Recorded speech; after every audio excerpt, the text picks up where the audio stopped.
All right, what's up? Otis Funkmeyer.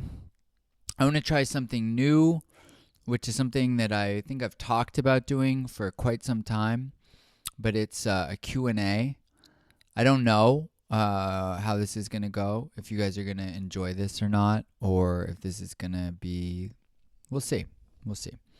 So, a bunch of people have asked questions, but up until like a few days ago, I just to be honest, I hadn't like gotten to a place where I was keeping track of the questions. From now on, I'm going to keep track of the questions. So first things first, if you have a question from this Q&A, like or just a question you've had that I've never answered, put it in the comments here, and I'm gonna, if anyone gives a shit and there are more questions, I'll just keep making these videos and we'll see. We'll kind of go from there.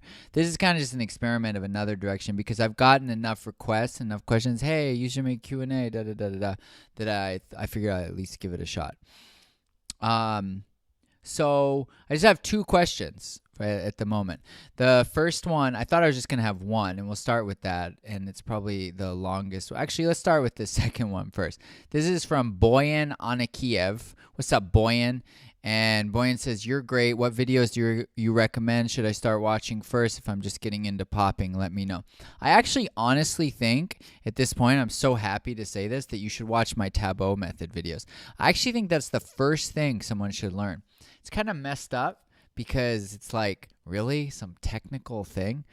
But I actually think that. And if you aren't into that, if you just want to have fun, I think you should honestly probably just search for like moves you're interested tutorials on YouTube. Like if you think tutting is cool, you should search for tutting tutorials. If you think waving is cool, you should search for waving tutorials. I have these things. You may resonate with my tutorials. You may resonate with someone else's tutorials more. That's, I don't know. But I actually think the most important thing to start with at this moment is the Tabot exercises. That's super debatable, and there are a lot of very, very smart people that would not agree with me at all, and I have total respect for their opinion, but that's how I feel at the moment. If there was another thing to start with in addition to that, I have a video called The 4 Grooves of Hip Hop, and I think learning the 4 grooves of hip hop, the fundamental grooves of all the dances that street dance comes from, or all of the street dances share these 4 grooves. You do them differently in each one of the dances, but fundamentally, back and forth and up and down, those are the 4 grooves, and learning those is super valuable. The earlier you learn the 4 grooves of hip hop and the Tabot method, I really think those are the most essential parts of the foundation. Because after that, it gets super debatable. It depends. If you like Boogaloo, you should start learning Fresno shit. And if you like the more strutting style, you should start learning strutting foundation. And if you like, tutting, waving, you should learn that stuff. And if you love bopping, you should learn that. So I personally think the 4 grooves of hip hop and the Tabot method are not debatable. Everyone should have that. If you don't have that, you're wasting your time, in my opinion. And you're listening to me, so I guess that's obvious. Okay, so anyway, thanks, Boyan. What's up, Boyan? Thanks, Boyan. Anunnakiev. What's up, Anunnaki heads? Okay. And then the main question, which is what that inspired me to make this Q&A, is from the homie Heavenly Roach from the UK. Shout out to the UK. Shout out to Heavenly Roach. Shout out to Brooke. Shout out to Marvel. Shout out to Kevy Kev. Shout out to Chris Stein. Shout out to everybody. And he says, James Painting, rest in peace. What was your inspiration to start popping, and who taught you? I actually have a video about this called How Otis Funkmeyer Ate Acid and Became a Dancer, and it's a 2-part video because I made it a long time ago. I think I'll just tell the story again because it's 2016 and I'm sure I have a different perspective on it, and most of you have never heard it. So I think I'll just do the whole thing because fuck, man, it's fucking Q&A video. It's like, who cares? I always try to censor myself. Oh, they don't want to listen to you that long, da da da da da da da da. But we'll give it a shot. The TLDR version is that I got into raving, and one night I took acid at a rave, and I really was feeling it. And the best dancer at the rave super treated me like him and I were the best dancers at the rave. And because I was on so much acid, I had this whole epiphany that I could become a dancer. And I was in college to become like a math major, math professor person, and I dropped out of college, and I ultimately moved to LA and moved in with J-Rock and Pop and Todd and Mad Chad, and we lived in a place called the Kester Hostel. And it was like the center of the popping scene in LA. JJ, J Smooth, Kid Boogie, Pandora, Tetris, Boogaloo Pimp, came down from the Bay a lot, Dementia, Popula, Function, Bop and Andre, Pop-Tart stayed with us, et cetera, et cetera, et cetera. But that's like a TLDR, and I think I'm going to go into the longer version because there's a bunch of people I want to thank. So he said, like, what was your inspiration? That's kind of the inspiration. I might go on longer, but that's like, the core of it. And who taught you? So my first teacher for sure came in video form. That's probably why I'm so into the internet, because that's how I learned initially, and it was Pop and Pete. It was an instructional video from Pop and Pete. And it's another long story about how I even got that instructional video from Pop and Pete. And if somebody wants to hear that, just make a comment. Say, Otis, tell the story about how you got the Pop and Pete video. If you don't want to hear it, that's fine. But so I got this Pop and Pete video, and I was practicing for quite some time, and there was a popping forum at the time. I believe it was at that time Mr. Wiggles forum. It may not have been. There was a whole interesting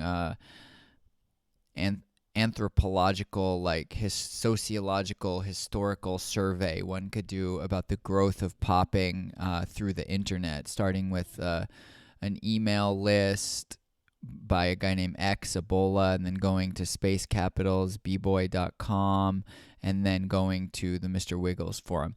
So anyway, I think on the Mr. Wiggles forum, some guy said he was going to be in Minneapolis, and I was living in Minneapolis going to college at the time.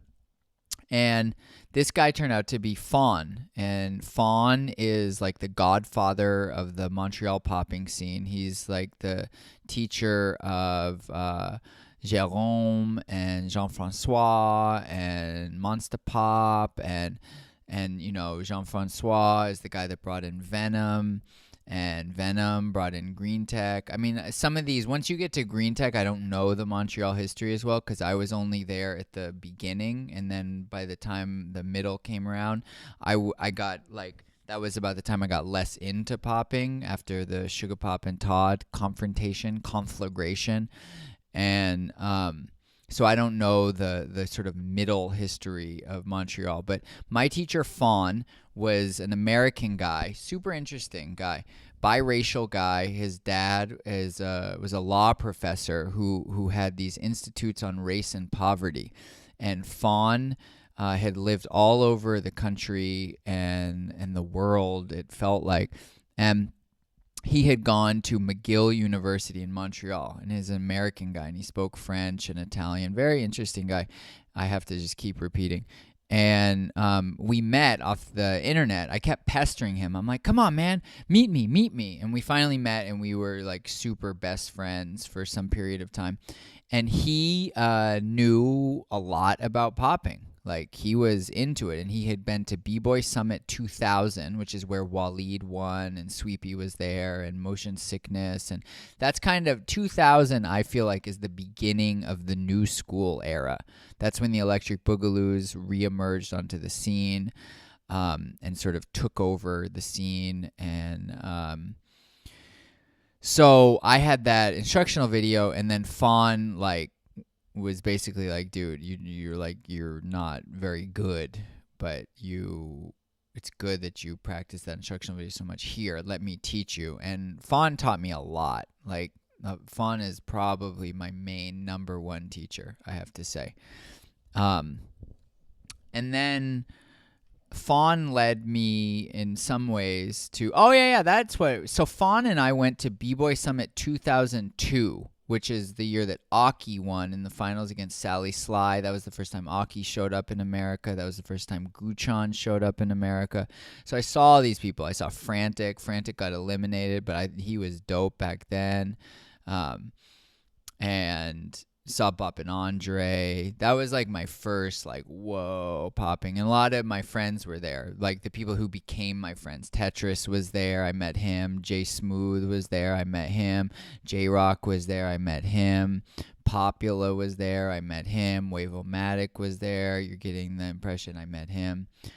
All the Motion Sickness guys I met, French Twist, Tempo, Legend, Flash. I saw Tempo get put down into Motion Sickness. And Schizo, this dude Schizo, who is probably my number 2 teacher, my number 2 main teacher, Schizo. Some people call him Schizo.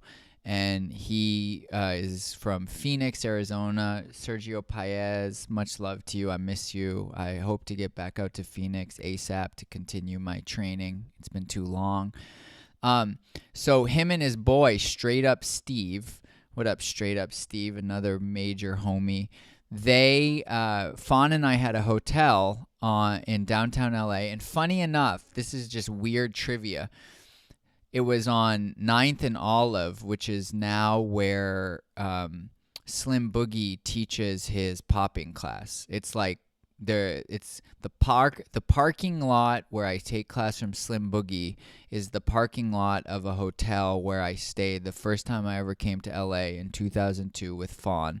And him and anyway, Schizo and Straight Up Steve wanted to stay with us in our room, and we let them, and that's kind of how I got in. It's interesting. Here's some life advice from this Q&A. If you're in a situation where you have something to offer the people that, like, let's put it this, let me be real clear. Let's say you wanted to get in with me. You're like, oh my God, Otis, I like this Otis. I want to learn from him, da-da-da-da-da-da-da. The easiest way to get in with someone is to do them a favor. Right? I'm not asking any of you to do me favors. I'm just saying, like, it's the truth. And that's true of anybody. If you can think up a good favor for someone who, like, has something that you want, that's the easiest way to get in. Like, one of the viewers, my homie Alan Lai, he's one of my close homies now.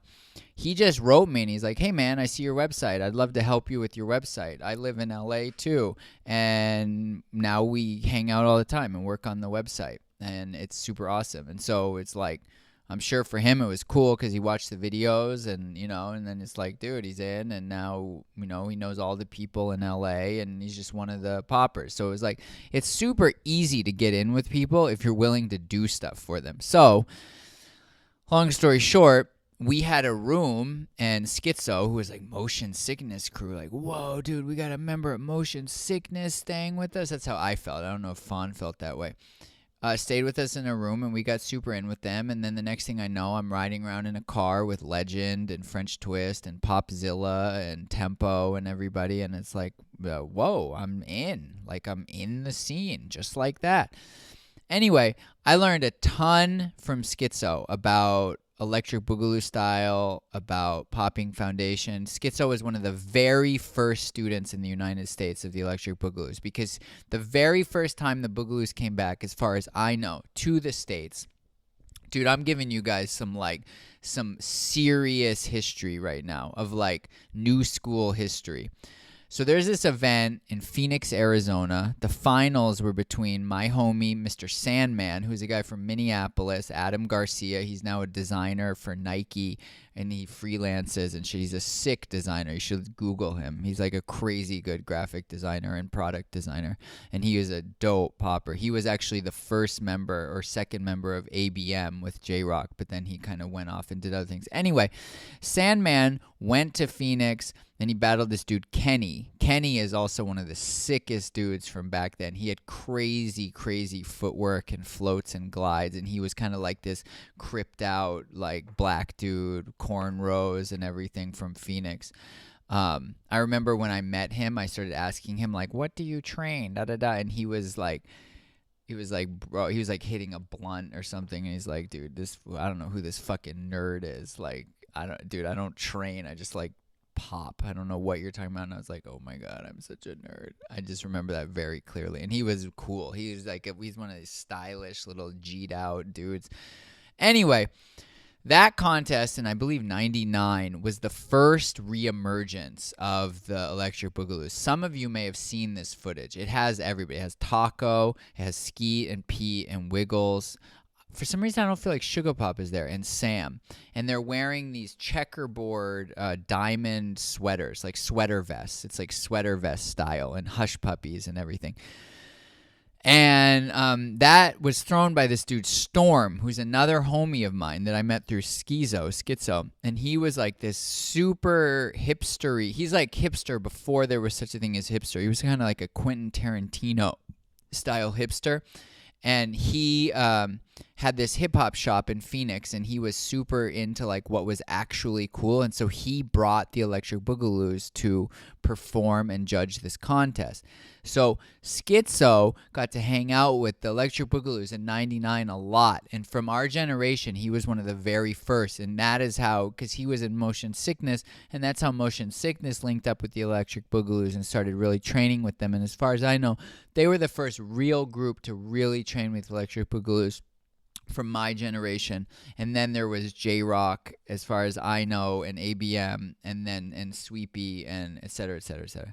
So Schizo had learned a lot, and I ended up staying with him multiple times in his house in Phoenix for like weeks and maybe even a month at one point, and I learned a lot from him. Like, this is like 2003 or 1 or 2. I think 2003 mostly. Yeah, 2003.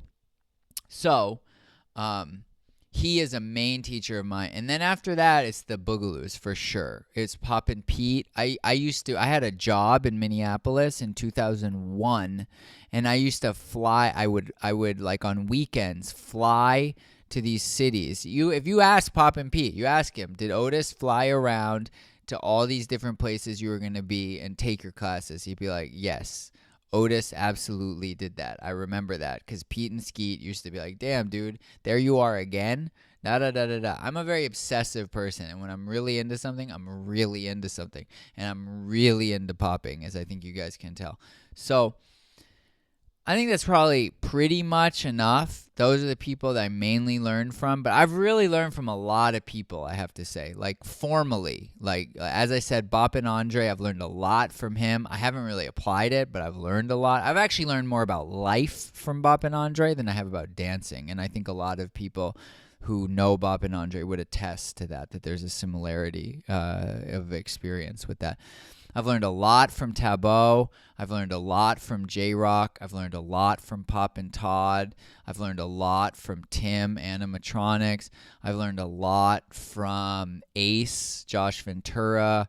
I've learned a lot from Pete, number 1 in the Boogaloos, Skeet, number 2 in the Boogaloos, Sugar Pop and Taco kind of tied. And then also a lot from Wiggle, a decent amount from Wiggles, and quite a bit from Sam as well. I've learned a decent amount from Pop-Tart. He stayed with us at our house in Sherman Oaks. He's one of the main Bay Area OGs. And he stayed with us for like 3 weeks or something, and we were getting down a lot, and he was teaching us a lot. Who else? I feel like I've learned a decent amount from Kid Boogie. And a decent amount also from Jay Smooth and from Tetris. And Jigsaw. I've learned quite a bit about tutting from Jigsaw. Big shout out to Jigsaw. Is very underrated as a source of knowledge. I really look forward to mining Jigsaw's knowledge quite a bit more as the weeks and months go on.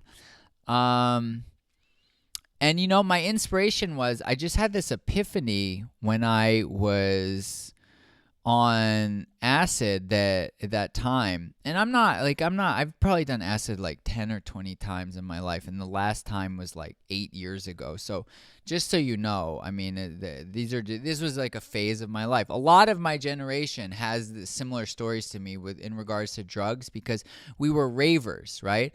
Most of us started as ravers. That's how I started, actually. Like I said, I got into raving, and drugs really go hand in hand with raving, especially ecstasy and acid. Those two drugs are what is now probably called Molly and L or something like that. Everybody has to have a new slang every like generation. So, really, I just like had this vision, and then I started finding clips of people on the internet. There was a clip called DJP.mpeg. If anybody finds that, I would love to do a commentary on it. It's that he's dancing that B-boy song. Dun, dun, dun, dun, dun. I don't have the melody in my head. Dun, dun, dun, dun, dun, dun, dun, dun, dun, dun, dun, dun, dun. And I didn't know any of this music at the time. It's a very popular B-boy song, if anybody doesn't know it. But he's dancing that. He's like strobing, and he waves down to the ground and snakes. And I was like, oh my God. I wonder what I would think of it if I saw it again. It was really hard to get clips back then. If anybody wants to hear about the history of like how my generation traded VHS cassette tapes with each other through the mail and everything, and that whole... how that led ultimately to YouTube and the world we live in now, I would love to share that story. But I only want to do it if anybody gives a shit. So I'm going to stop now. I hope that's enough. I so love talking about this stuff that if you have questions and you want more details, I'm happy to answer, because this is really a fun thing for me to talk about. I think, as a lot of you can probably tell, one of my most natural roles is as like a historian, like a popping historian kind of person, because all that stuff is super interesting to me. So anyway, that's our first Q&A. Tell me if you think this is a good idea. I'm just trying more stuff, and I hope you guys like it. We had a super dope session again tonight. J-Rock showed up. What up, J-Rock? Function, Cena, Tim, Animatronics, Poe, Callie Poe, and Mo, Alan, everybody. Jigsaw, Stephanie. Shout out to everybody. Much love, much respect. Keep it poppin'. I'm actually kind of tired. I'm going to peace out. You have a good day, a good night, a good life. Don't forget, you create your reality. The most important question in life is, what do you want your life to look like? If you don't have an answer to that question, spend all your time figuring out the answer to that question. Try many different things until you get clear on what you want your life to look like. Because once you know what you want your life to look like, you can start taking the actions that will get you in the direction you want your life to look like. And then we create heaven on earth. Namaste. Otis Funkmeyer. Tick, tick, pop. Peace out.